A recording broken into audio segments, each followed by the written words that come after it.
I guess this is me keeping my promise to you guys.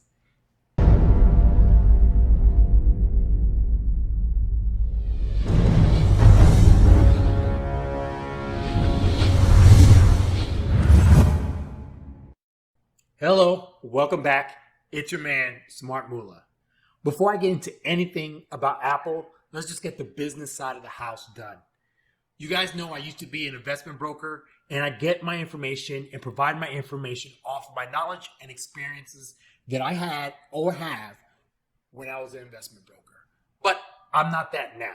So keep in mind that before you jump into anything in the market, or you put anything involving your hard-earned cash, that you do some proper research. There's no guarantee in the market, and I would hate for you to just go off and give your money out there before doing that research. So do that research. Second, you know me, I don't even care if you subscribe. But if you like the video, go ahead and press that like button and go ahead and share this information with anyone or to all you feel would benefit from it. You know me, it's not about subscriptions. I like to be right. And YouTube provides me the perfect platform to always look back and say, hey, I told you so. Plus, I hope that I am able to make you some money.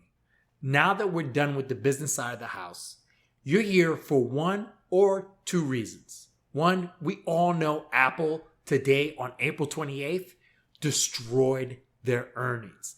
Did exactly what we expect them to do. No big deal. You're here for the second reason, where I said my price target for Apple is $155, and I timed it to give it to you before September 1st. My first approach and my idea for reaching that price target, I expressed in my first video. I'll leave a link down below or somewhere within this video. But I have a three-leg approach to this idea. The first reason that I expressed in my first video is that for the last 5 years, averaging the performance of Apple stock from April 26th to September 1st, we've got an average of 40%. Now, I know, just because it's done in the past, it doesn't mean it's going to happen again. But, like I mentioned before, it builds credibility. And also, statistically speaking, it increases our odds of writing the same thing. So this video right here, like I mentioned before, is going to be about the other two reasons why I believe Apple is going to reach $155 before September 1st. Here we go. The second leg to my belief on why Apple is going to reach 155 by September 1st is that everyone has been talking about LG's departure from the smartphone market. What people haven't been connecting the dots to is how Apple can take and will take advantage of them leaving the smartphone market. Just put things in perspective. LG, pretty much the number 3 seller of smartphones in the US, is departing and not competing any longer with the duopoly that currently exists in the US. Most consumers only know one or two of the companies, Apple or Samsung. It's Android versus Apple, iOS. LG had 9% of the market share in the US, equaling $6.5 billion. These are new customers that Apple or Samsung were not properly estimating as converters. Even if Apple was to get $1 billion from that stake, those are unexpected sales this quarter. Why?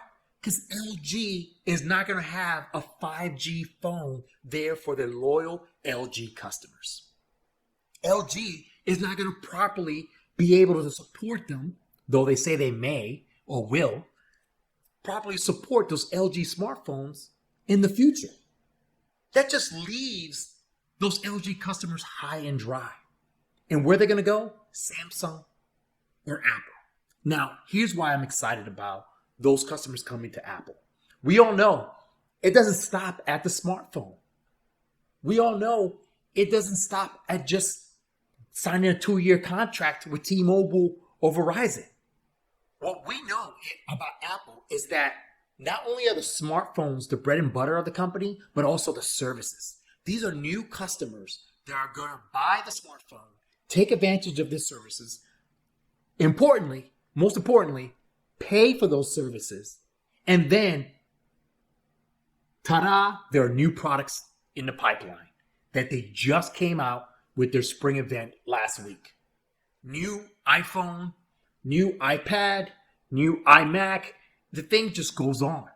These are new customers to the Apple ecosystem, and you will see this strongly reflect during the next earnings that's coming out before September. Why no one is connecting this? I'm curious. Y'all may be familiar with the phrase sell in May and go away. For those who are not familiar with that phrase, it comes around, of course, everyone's saying it, trying to sound smart, in May. Traditionally, in the past, most investors believe that during the slow time of May through November, there's nothing to be had with the market. There's no real gains to be realized throughout that time period.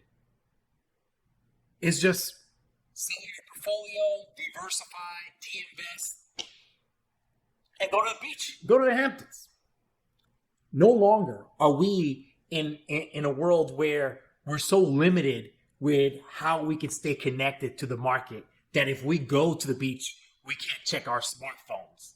Okay, we're not talking about the days we and other investors had to call their broker and say, hey, Tom, what's going on with Apple? No. If anything, we're that much more plugged in, engaged, alert, and concerned about our money. And we're just not talking about the typical investors. We're in an era right now where an 18-year-old can simply open up an app and trade a stock the very next day. Through 5G connectivity, internet connectivity, mobility, connectivity, I mean, we're there. Our lives are held in our hands. So the idea of going away from the stock market because we have other things we're going to be distracted with is no longer there. But what happens is we just go into the companies and stocks that are favored because they're calm, they're established, they're strong, and they have credibility with us.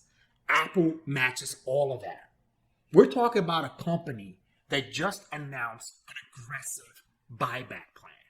We're talking about a company that has a beta of 1.34. Okay? There's nothing to really worry about when it comes to Apple. If you look at the statistics from 2013 until now,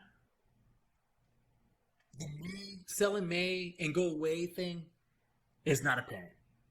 And if anything, if you remember the first video I mentioned about the average growth of Apple during this same time frame, year over year since 2016, it just puts more proof in the pudding. Come on. Take a look at it. Remember, like I said, do your own research. But to me, it makes too much sense. 1, historical performance from Apple. 2, a major competitor giving up a large stake in the bread and butter market that Apple just thrives in.